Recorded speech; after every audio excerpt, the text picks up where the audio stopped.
here. Is that okay? Yes.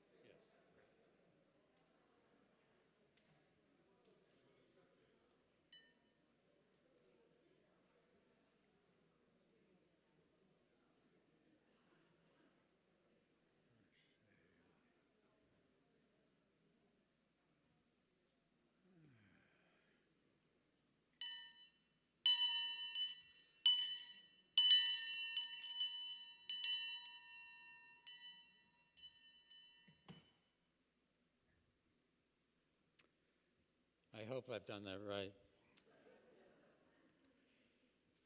So, welcome to the 5th lecture of the 75th season of the Amos Fortune Forum. I am Dick Ames. I'm co-moderator with Lou Feldstein for this evening's presentation by our speakers, Sindiso, Mnisi Weeks, and Dan Weeks. Lou Feldstein will be introducing Dan and Sindiso, while I am responsible for getting us going and then bringing this event to a close at 9 p.m. Please note the donation bowls at the 2 exits, one there, and consider giving as you leave. We have a website. The Amos Fortune Forum Committee maintains a website. It's amosfortune.com, where you can find additional information about our speakers and find links to re-listen to this recorded talk. Please leave the forum with your comments and suggestions. Small cards with pens have been left on your seats. This is no small matter. It's really important to the committee. Please fill out one if you would like to be added to our mailing list. These cards also invite your comments and suggestions for future topics and speakers. Interested in volunteering or becoming more involved with the Amos Fortune Forum? Please indicate interests on the card. Lastly, let us know how you heard about the forum. We want to be sure we're spending your donations wisely when we plan our publicity coverage. In 1946, when the founders of the forum were planning this series of talks, it was deemed that there would always be an arrangement of fresh flowers on either side of the stage for each talk. In honor of our 75th anniversary, we will have 2 arrangements on this stage throughout this season. 1, 2. We would like to thank Ellen Widmer. I don't think I've seen Ellen. Oh, there you are. For sponsoring the flowers for tonight's lecture, as well as Bonnie Cole for her artistry in creating these beautiful arrangements.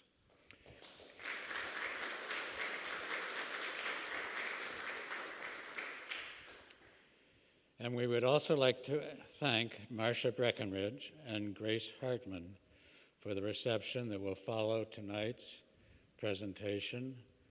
We hope, the forum hopes very much, that you will join us to meet the speakers and enjoy some light refreshments. It's just over there. Follow the lanterns just outside the door across the parking lot to the First Church in Jaffrey's Parish House. And now, Lou Feldstein will introduce our speakers. Lou.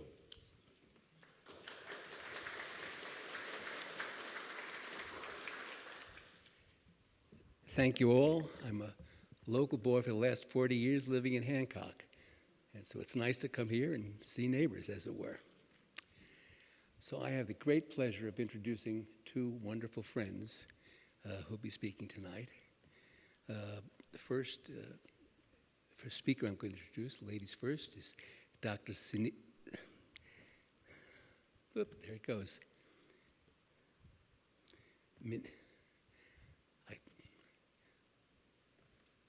Yes.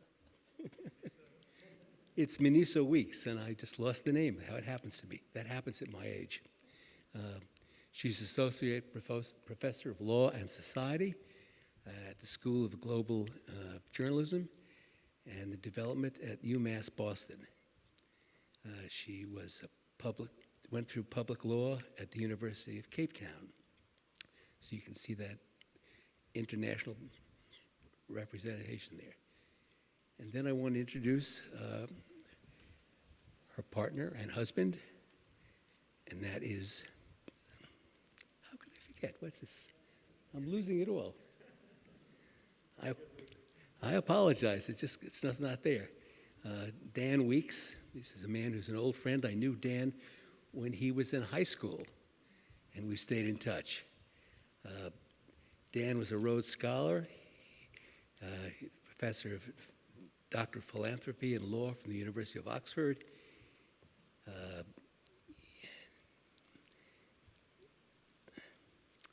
I'm not going to go on. I can't read my own writing, and I apologize to you all. It's out of practice from doing this in the last couple of years, and I'm just blowing it. This is a remarkable man, Dan Weeks, and as is Sindiso. And they will both be speaking to you. And I'm embarrassed for short-circuiting this. This never happened to me before, but it happened, so there I am. I can't do much about it.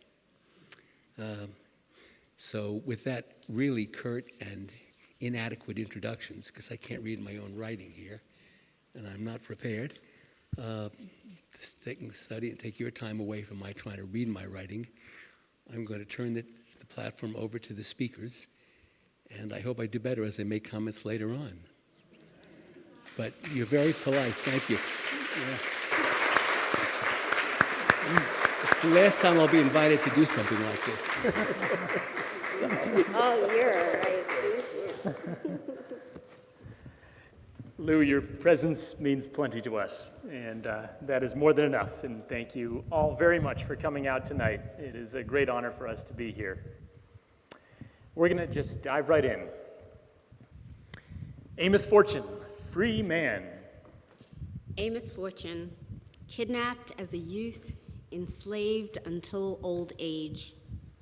Amos Fortune, cared for and educated by his masters, the Fortune family, devout members of the abolitionist Quakers.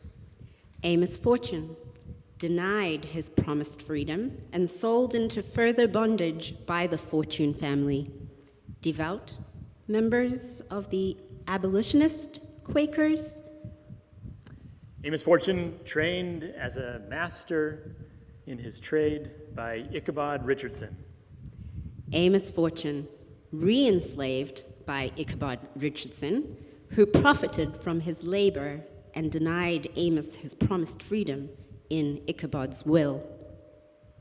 Amos Fortune, forever freed from bondage and free to love and marry. Amos Fortune purchased his freedom by strenuous labor at age 60 and that of his first wife, only to see her die shortly after they wed. Amos Fortune, family man.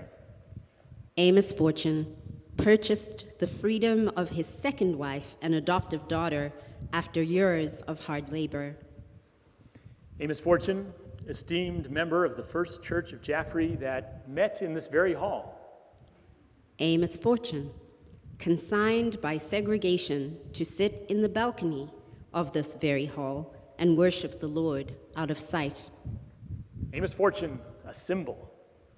Amos Fortune, a man. Amos Fortune, a man of good fortune. For whom, of whose fortune do you speak? It's funny, the things you take with you from childhood.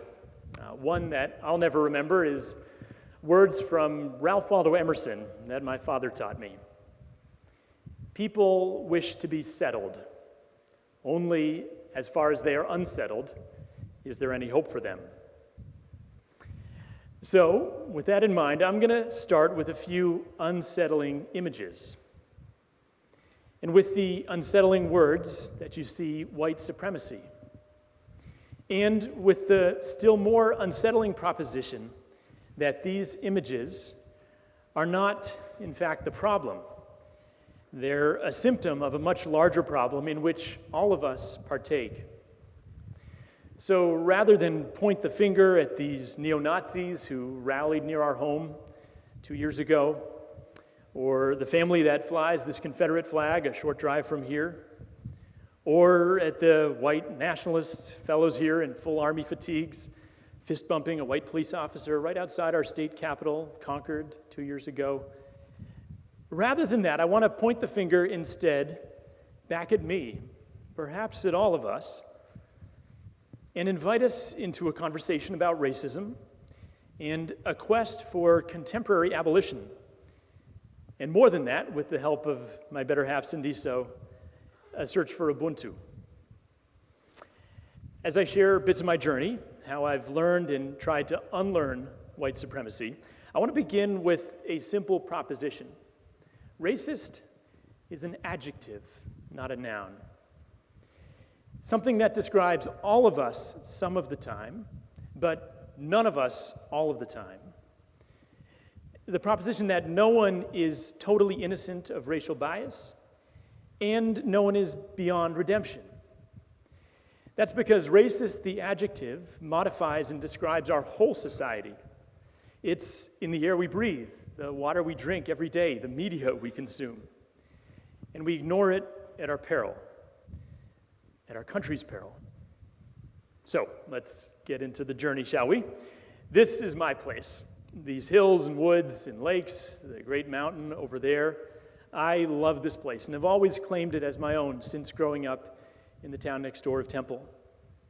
Never for a moment did I doubt that I belonged to it and it to me. That's because, as far as I was concerned, it was lily white, like me, pure, unblemished, untainted by difference. That idea is my lesson number one in white supremacy, and it was dead wrong. In time, I would learn that going back some 11,000 years, the Abenaki, Pennacook, and Wabanaki peoples, they inhabited these lands. I'd learned that African Americans have lived here in New Hampshire since 1645, before we were even established as an independent colony, and that today, over 150,000 people of color call New Hampshire home. So why, if New Hampshire was so patently not lily white, could I believe that it was? In a word, segregation. And I'm not talking about formal legal segregation, but rather informal de facto segregation. That is, I'd argue, more potent because it is not easily opposed. We see, for instance, that here in New Hampshire, we practice redlining when the New Deal unleashed billions of dollars to unlock the opportunity of home ownership. African Americans living in sections of Manchester were largely excluded from that. And today, still, folks of African descent are 71% less likely to own a home in this state. In fact, we are above the national numbers with 65% residential segregation on the dissimilarity index. Another thing that I took from childhood, every Thanksgiving, as long as I can remember, when I was a kid, we would gather at Grandpa's home, and after the meal, Grandpa would pull out his well-worn copy of William Bradford's book of Plymouth Plantation and turn to that account of the so-called First Thanksgiving back in 1621. And this old painting here from Jean Ferris perfectly encapsulates what was flowing through my mind's eye as we would pass the book around and share that account, that idyllic account of friendly relations between and gracious hospitality between the pious and liberty-loving Mayflower congregation and the local Wampanoag people. What I certainly did not learn as a kid from my family or in school was that the earliest settlers, whom we proudly called our ancestors, they survived those first few years by stealing, in fact, from the graves of the local villages of Wampanoag people that had been eviscerated by the arrival of European disease. I didn't learn that over 90%, some estimates more than 95%, of the thousands of Pennacook, Abenaki, Wabanaki peoples, those who had inhabited these lands over 11,000 years, who gave us our famed town meeting style of democracy, over 90% were killed through disease or conflict by my people. And to the extent I thought about race at all, like maybe when I randomly picked up that book about Harriet Tubman and the Underground Railroad at the Temple Public Library, I was primed to believe that we were the abolitionists. It was only much later that I would learn that this Weeks brick house in Greenland, New Hampshire, thought to be the oldest native brick house in New England, may have actually housed enslaved African people. It's because my earliest Weeks relatives, 12 generations ago, were prosperous merchants and mill owners, and that among their set in Portsmouth and beyond, it was very common to purchase darker-skinned servants from the continent of Africa. As a simple account from the Portsmouth Herald more recently reads, they, the enslaved, never saw their parents, family, or homeland after the age of 8. They were captured in the middle of the night by fellow countrymen raiding small villages. They were chained in coffles, and they survived beatings and dehydration during the trip to a port. If they survived that, they were stored with thousands of others in barracoons, awaiting a treacherous transatlantic voyage to an unknown world. They are the nameless humans whose remains lie underneath downtown Portsmouth in an estimated 200 unmarked graves in the area of Chestnut Street. They are proof of a dark period in that city's and our entire state's history, one that, whether by disillusion or misinformation or ignorance, is often forgotten. I do not know if our family was among the many prominent ones who enslaved others. The records I just can't find. But I do know from the historical record that at least 1,000 African Americans were enslaved here in New Hampshire from 1645 to 1858, on the eve of the Civil War when we finally abolished the practice. We know that wasn't just in Portsmouth, but here in the beautiful Monadnock area and around the state. We know that the average life expectancy of enslaved Africans was just 20 years, a far cry from the 91 years that Amos Fortune lived, the exception that proved the rule. We know that the first enslaver was punished by the Puritan authorities, but not for owning another human being, but for working his human chattel on the Sabbath. We also know that the overhang of history is long, as women of African descent like my wife have 1 penny in wealth for every dollar that a man of European descent like me has. And here in New Hampshire, the median black worker earns 61% less than their white counterpart, and more than half are poor or effectively living in poverty. When it came to my education, including the 4 great years I spent up the road at Conval High School, followed by Yale and Oxford, where I met my wife, I never learned any of these truths. As an avid student of American history, a young crusader for democracy, as some of you know, alongside the legendary Granny D, I never learned that the struggle for freedom, for democracy here in New Hampshire began with enslaved Africans like Prince Whipple, who was owned by a signer of the Declaration of Independence, who fought for American freedom alongside General Washington in the Revolutionary War, who then joined with 19 other Africans to petition for their manumission and for the abolition of slavery in New Hampshire shortly after independence had been won from Great Britain, only to find that petition ignored, tabled by the all-white legislature. Listen for a moment to the words of that petition in 1779. God of nature gave them life and freedom upon the terms of the most perfect equality with other men. That freedom is an inherent right of the human species, not to be surrendered. That private or public tyranny and slavery are alike detestable to the minds conscious of the equal dignity of human nature. What I learned instead, and from my education, was in not so subtle and subtle ways, the simple idea that white is right.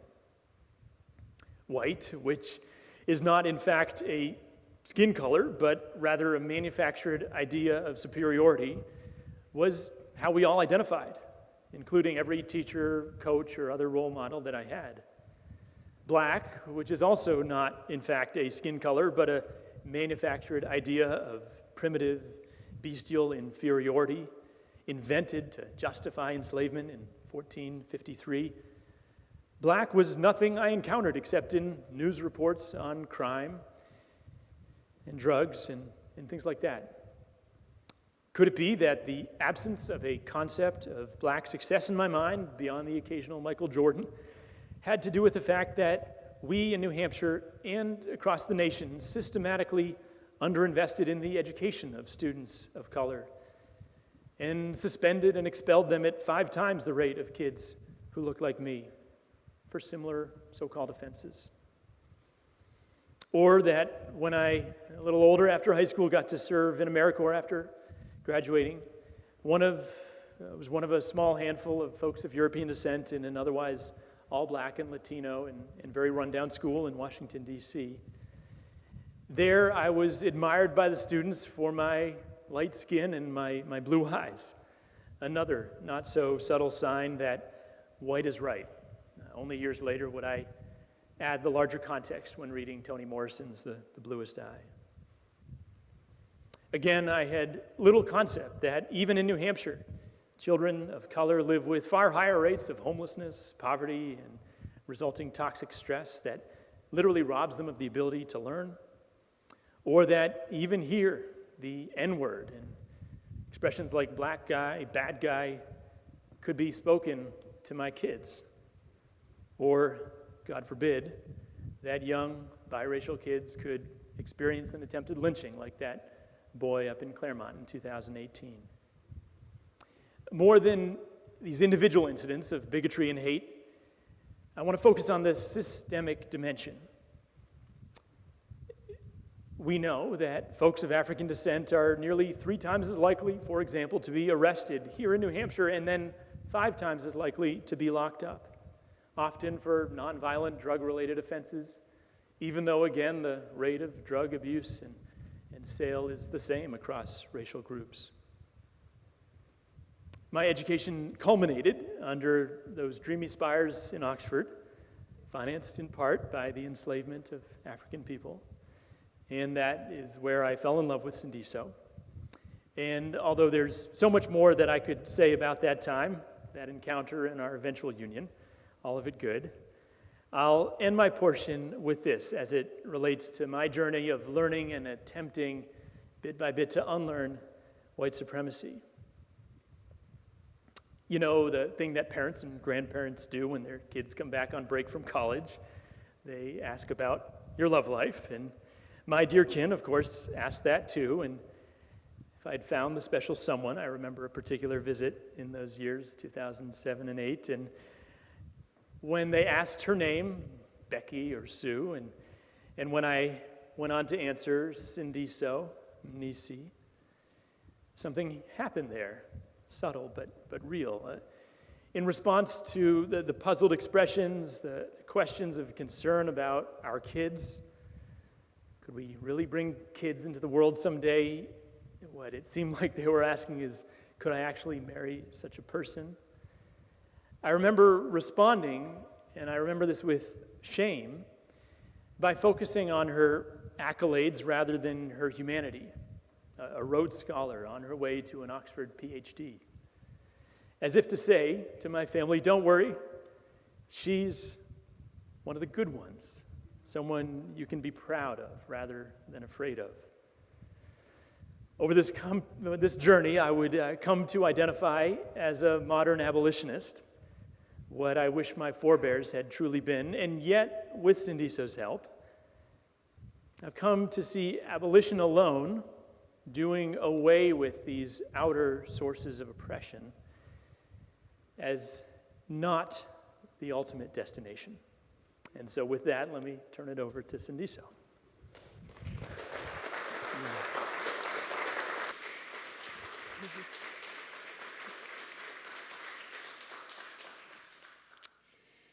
So, it was somewhat humorous to me that my PhD would be such a defining aspect, somehow legitimating Dan's love and his desire to make a life with me. Sure, I was earning a PhD, accompanied by the complicated title of Rhodes Scholar. Yet, it was barely the tip of the iceberg in terms of what defines my story, what defines me. It was therefore strange to me that that credential would be what humanized me in his people's eyes, or so it seemed.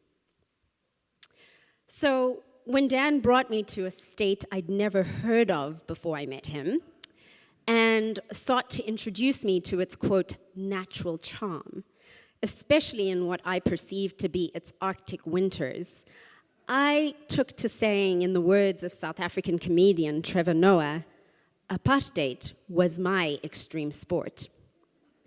Of course, that was shorthand for something bigger. The shadows of doubt you heard me cast on the dominant telling of Amos Fortune's story at the beginning of our presentation arise out of the resonances in his story and my own, as people of the African diaspora pursuing freedom from Euro-American colonization and imperialism. I've yet to come across words that more powerfully summarize that shared story than those of Audre Lorde, who wrote, as you see on the board, "For those of us who live at the shoreline, standing upon the constant edges of decision, crucial and alone. For those of us who cannot indulge the passing dreams of choice, who love in doorways coming and going in the hours between dawns, looking inward and outward at once before and after, seeking a now that can breed futures like bread in our children's mouths, so their dreams will not reflect the death of ours. For those of us who were imprinted with fear, like a faint line in the center of our foreheads, learning to be afraid with our mother's milk, for by this weapon, this illusion of some safety to be found, the heavy-footed hoped to silence us. For all of us, this instant and this triumph, we were never meant to survive. And when the sun rises, we are afraid it might not remain. When the sun sets, we are afraid it might not rise in the morning. When our stomachs are full, we are afraid of indigestion. When our stomachs are empty, we are afraid we may never eat again. When we are loved, we are afraid love will vanish. When we are alone, we are afraid love will never return. And when we speak, we are afraid our words will not be heard nor welcomed. But when we are silent, we are still afraid. So it is better to speak, remembering we were never meant to survive. 1978, when Audre Lorde wrote these words, that was just 2 years after South Africa's youths had spilled out of their schools and into the streets to protest apartheid, only to be met by brutal force, and some of them killed by the police. That was a few years before I would be born with what my family has called a silver teaspoon in my mouth, referencing the fact that I was born in apartheid's blistering sunset. See, South Africa, the country where I grew up, is obviously far, far away from here, about 8,000 miles to be precise. Yet, for all of its differences with the United States of America, I would argue that its narrative is actually very familiar to parts of the US. For instance, it too has a very tumultuous past tied to settler colonialism and racial segregation. And while the nation's master narrative focuses on heroes, in South Africa's case, Nelson Mandela, pictured here, thanks to whom we have overcome those quote-unquote historical challenges, the contemporary reality experienced by most, especially Black and brown people, is that the country has a high propensity of guns, experiences police brutality in the name of putting an end to crime and ridding the community of guns and the violence that comes with them. And kids there are exposed to high levels of multiple forms of violence, interpersonal and structural, but the state focuses primarily, really rhetorically, on the interpersonal and mostly neglects to address the structural. Most notably, racialized poverty and rampant inequality, both of which find their roots, at least in part, in the centuries-old contestation over who has rights to, or more precisely, who has sovereignty over large swaths of the land. Against this backdrop, the state's role as protector is blurred because the state also acts often enough as violator. Also, because of the reality of the contemporary global political economy, marked by what has sometimes been called jobless growth, there is no bright line between socioeconomic and politico-legal injustices, as they come very much hand in hand. Nonetheless, because the land of my upbringing was South Africa, Dan and I have chosen to orient our talk around the proposition that Ubuntu warrants amplifying as an aspiration for all of us, the whole world over.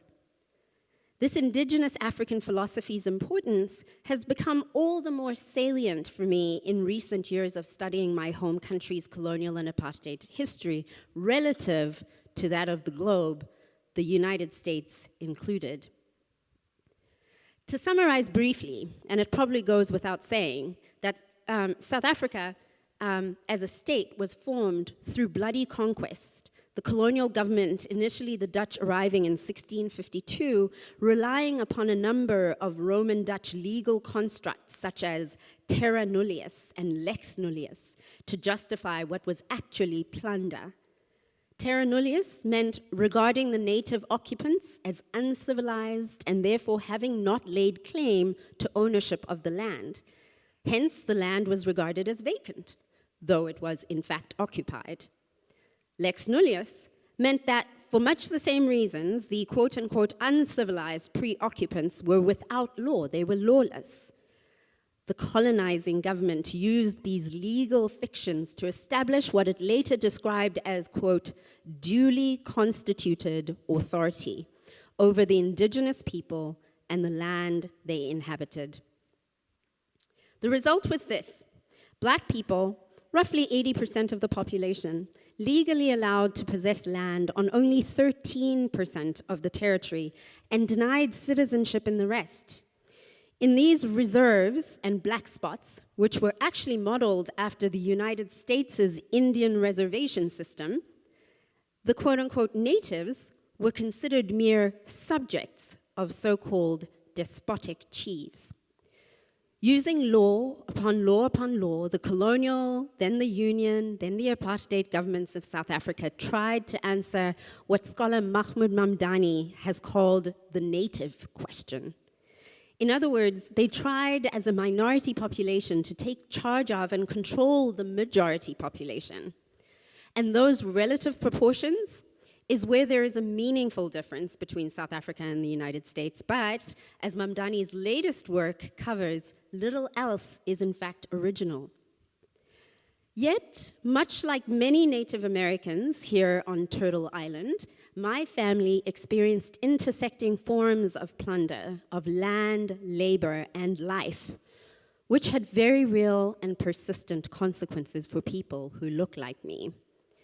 For one thing, the land and wealth distribution in South Africa has not substantially altered. It turns out that the impacts of colonialism are very difficult to undo. In many ways, as pictured in my senior photo at the top there, I am the exception that proves the rule. More importantly still, it pains me to admit that it has taken me a long time to unlearn the reasons I was given for why that is. Mainly, that it was because the natives were uncivilized. As I was repeatedly told, both explicitly and implicitly, it was Western civilization that would save my people, and Western education that would save me.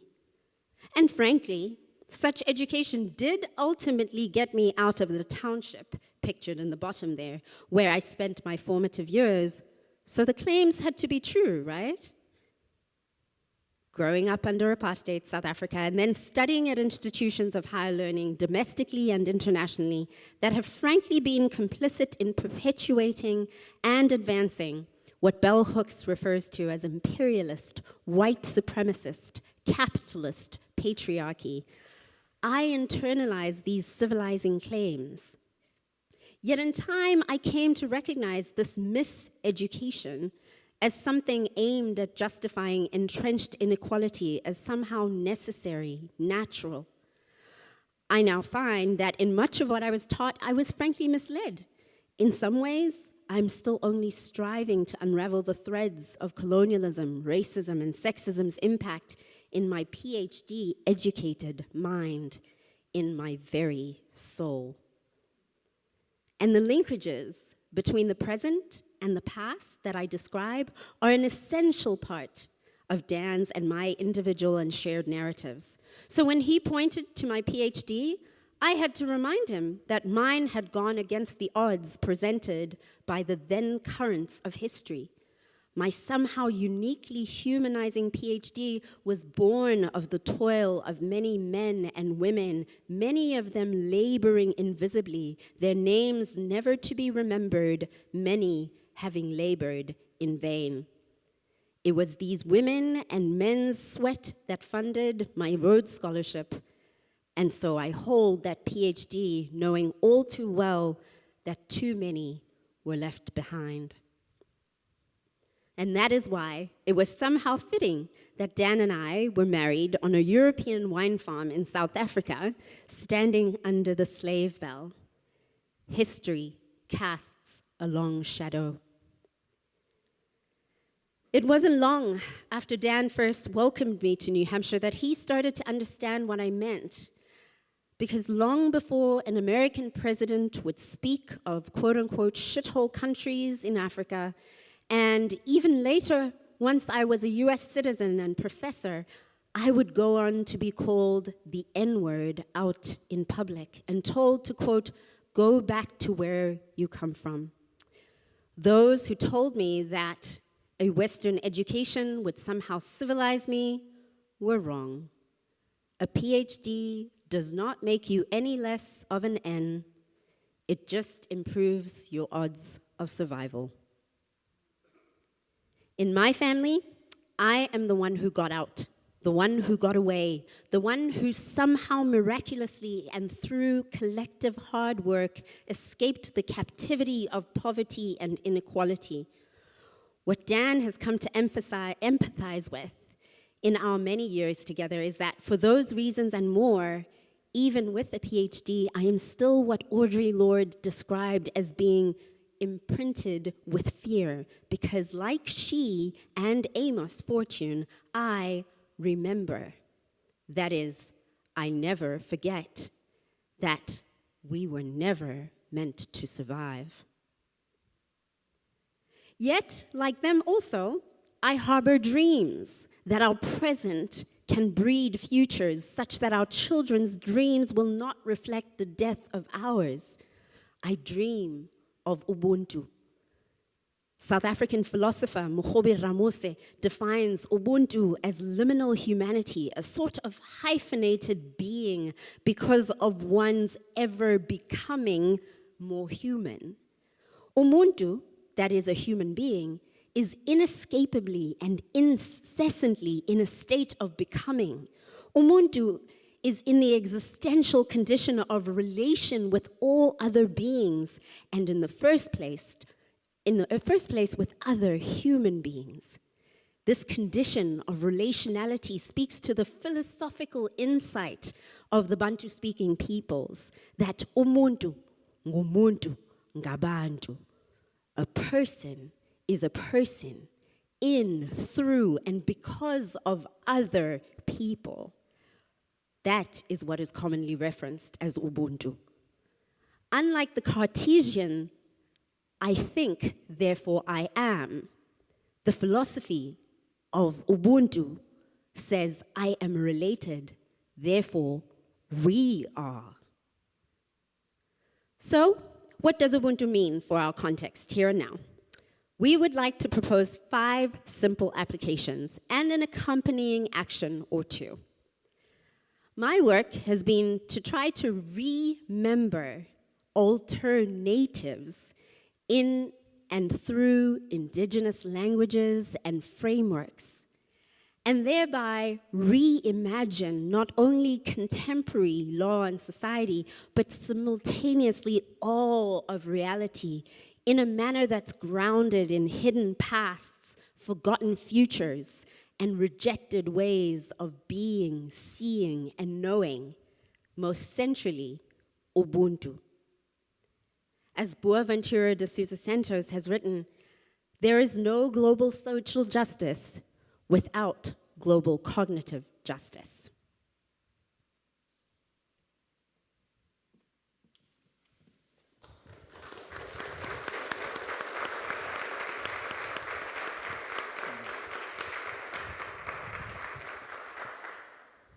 So if, as Sindiso said, Ubuntu, more than abolition, is perhaps the answer, and if it begins with that cognitive justice, that recovering of those forgotten futures, of those alternative ways of being, what do folks like us do with that? Somebody like me who only learned the concept a decade or so ago. I think we begin with reflecting, and reflecting on an elemental truth, which is encapsulated for us so powerfully in these words of Ta-Nehisi Coates, that race is the child of racism, not the father. We know, thanks to the mapping of the human genome, that we are, genetically speaking, 99% the same, more in fact, and that there is more genetic variation within the things we call racial groups than between them. And yet we also know that while race is a biological fiction, it is an oh so real social construct and reality. We know that it was invented, as I said before, way back in the 15th century by Prince Henry hiring a scribe to glorify the exploits of his uncle in starting the slave trade, to justify them by this idea of blackness, racism, giving way to the concepts of race. So we must confront that and remember that past, reflect on that reality of our shared humanity. Ubuntu not so much aspirational as a statement of aspiration, but as a description of who we actually are when we do away with all the corruption of our humanity. So if reflecting, coming to that deep understanding is the first step, or step 3 on our little sequence here. Number 4, what follows, I think, inevitably from that is a process of repair. If that person who happens to have more melanin in their skin is not the other, but my kin, my family, what do we do when our family is hurting? We repair the damage. We make each other whole. In this country, we have an unspeakable debt, the greatest transfer of wealth probably in the history of humankind, the enslavement for centuries, and then the de facto enslavement long after that of millions of people stolen from their African homeland. Will we repay that debt? Which brings me to my political passion, among others, of finally achieving reparations so that it is not centuries more until we have finally achieved racial wealth equality. That's the path we're on, but if we recognize our shared humanity, it compels us, I would argue, to repair and make our family whole. And just before moving off this image, my family down here, a group of friends from the community where Sindiso's family comes from in Mpumalanga province. Both human beings, groups of well-meaning human beings with good aspirations, good work to do, and yet in one picture, almost zero wealth represented, and in the other, perhaps a few $1,000,000, much of it inherited. Is that right? If we can bridge that gap and see each other as family, how can we not repair the damage done and make our family whole? And finally, sounds a bit like a cliche, but Ubuntu demands that we then, having repaired the damage, having recovered these alternative ways of being, that we reweave our social fabric into something better, colorful, yes, more beautiful, more strong, so that latter-day Amos Fortunes, our own kids perhaps, can truly live free, as we like to say here, and thrive, can give their gifts to the world. And when we do, not just feel-good happiness, but let's take Citibank and their estimate that the cost of discrimination today to our economy over the last 20 years is $16 trillion. Imagine when we can see the other as our kin, our family, Ubuntu, shared humanity, and stop that discrimination, the wealth we will enjoy, the solidarity dividend as we learn. We can thrive when we reweave our social fabric through a deep understanding of our shared humanity.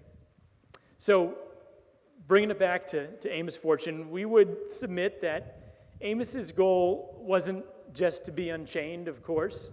It was to have his full humanity recognized, to be allowed to flourish and thrive, and preferably not just from age 60 onward, but for a lifetime.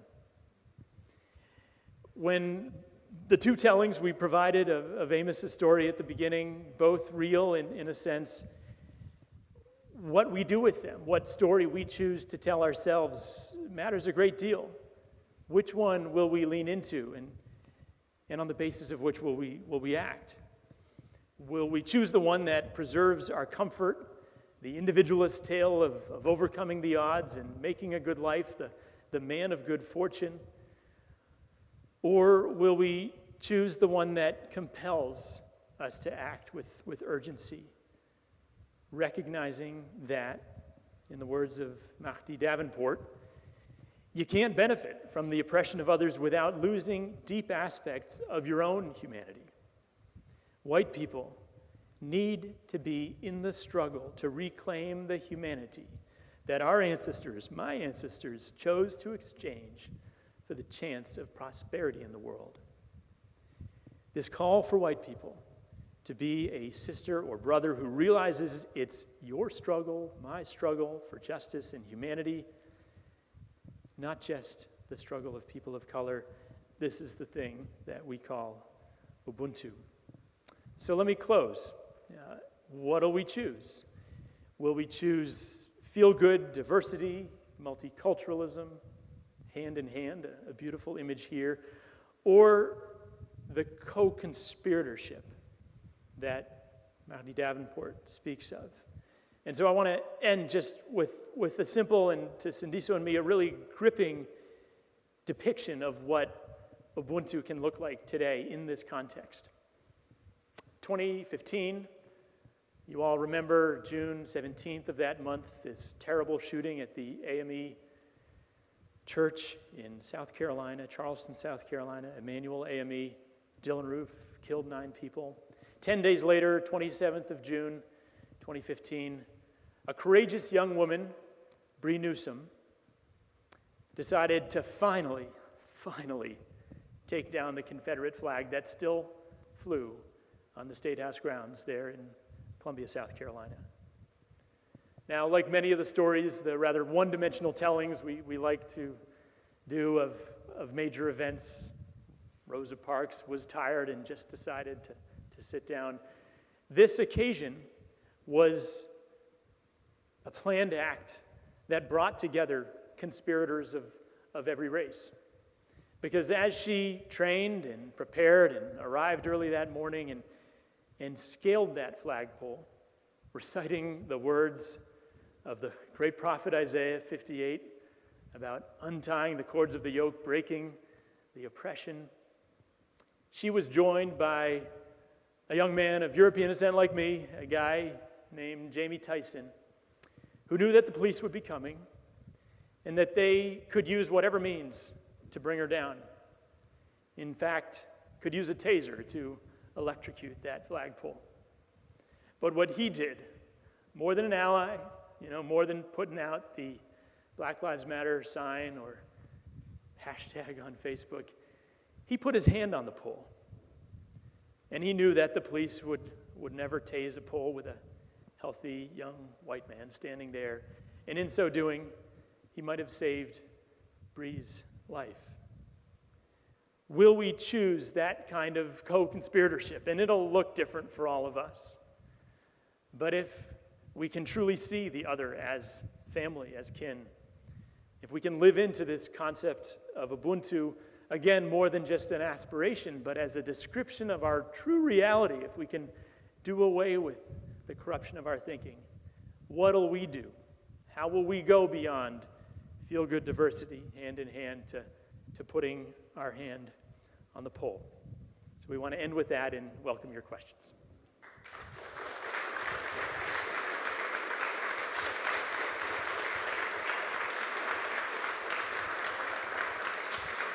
Thank you.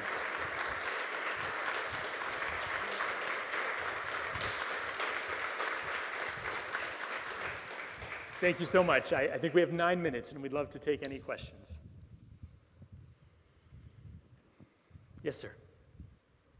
New Zealand has reconciled some of their difficulties between the Maoris and the whites. Can you tell us whether that is somewhat of a role model, or is it nothing that might affect us? So I don't know enough about it to be able to actually speak authoritatively on it. What I will say is that when I listen to Maori indigenous voices, they say that there's a long way to go.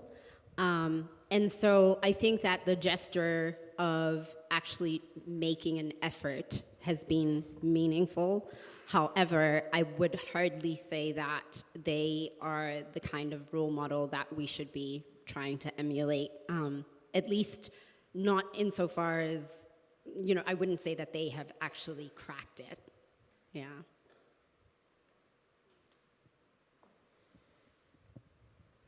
Yes, ma'am. Most of us don't have a chance to put our hand on a pole, or we have lots of money people and we might do it ourselves. But what do you recommend is, if you're just on one table, what do you recommend that we do? Thank you. I can begin the question. If we don't have occasion to put our hand on the pole, literally, what do we recommend you do?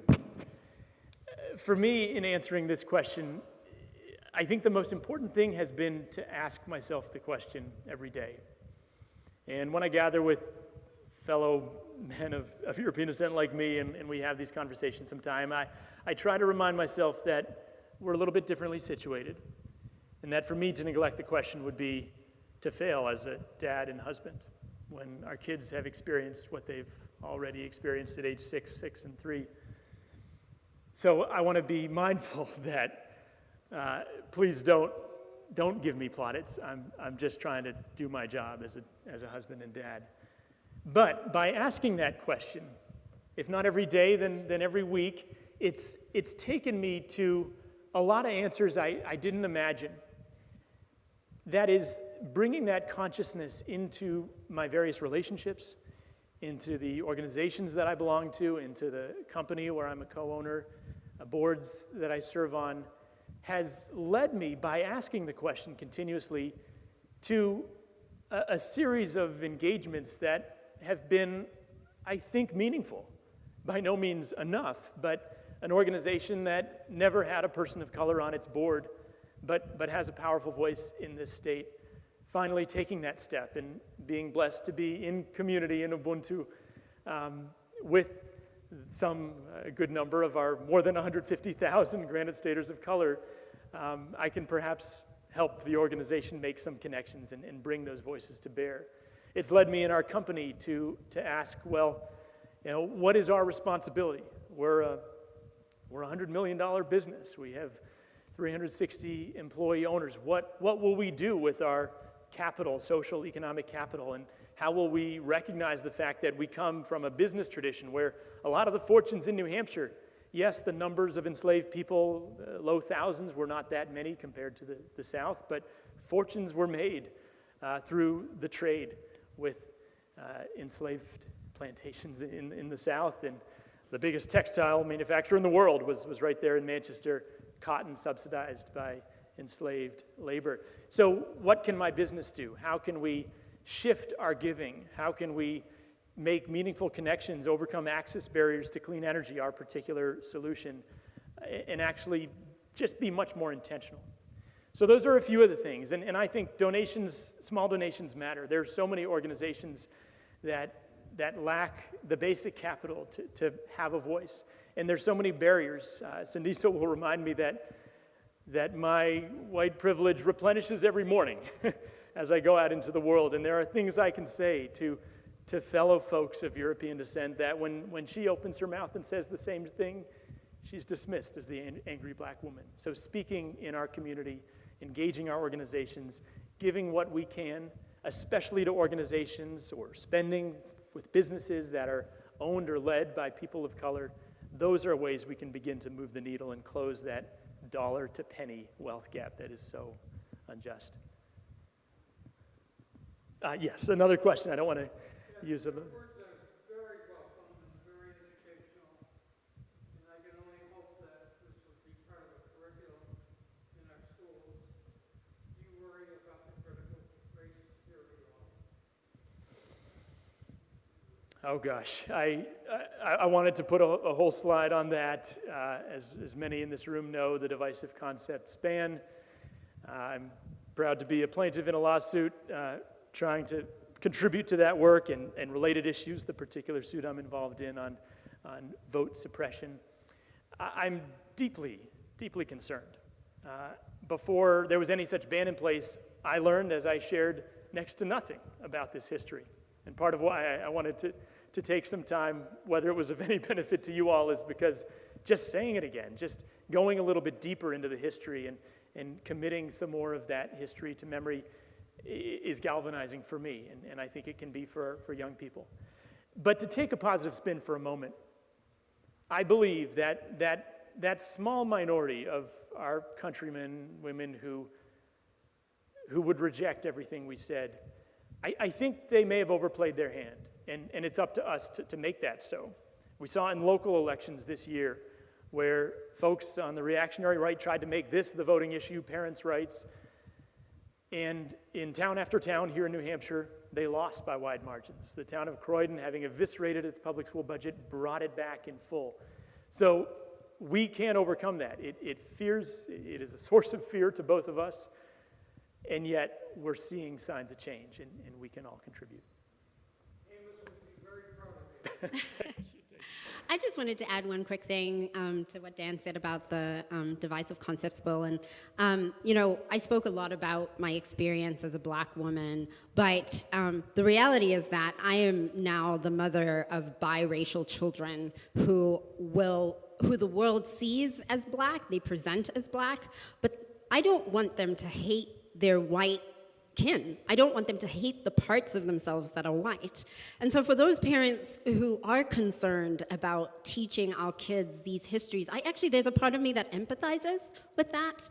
But I think that the most important thing that we teach our kids is to deal with the gray of life, because life actually is fundamentally about, Dan and I are constantly saying, many life decisions are sort of 51-49 if you're lucky, right? It's not that clear. And teaching our kids the skills to be able to actually grapple with history and the ambiguities and the complexities of there being no straight up villains and everybody having, a stake. I mean, I myself am a beneficiary of white supremacy, right? I am one of the success cases of a black person who's managed to navigate it successfully, right? So I am complicit in the systems myself. And so I guess I think it's important for us to be able to convey that to those people who are concerned as well. Because one of the things I worry about as a professor is the very sort of polarizing terms of discourse in civic society. And I think that it's really important to continue to try to engage those people on the other side to say that what seems at first blush to be a threat is actually a strength. And so that's the case I would want to present against the Divisive Concepts Bill. Thank you so much. I think we've reached the hour.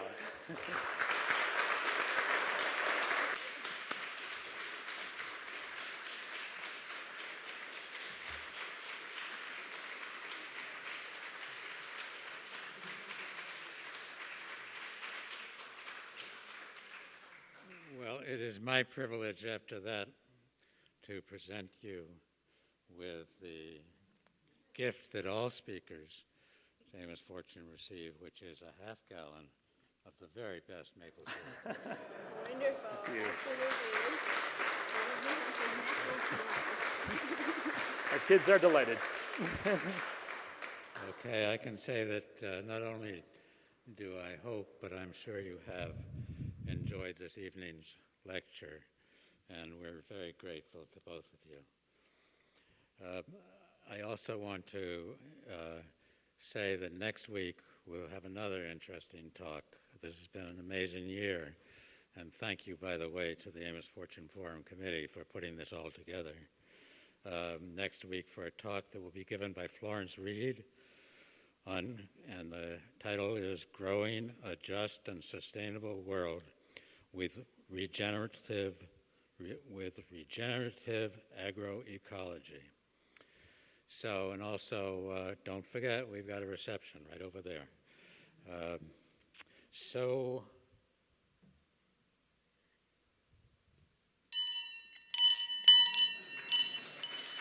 Amos Fortune Forum is now adjourned.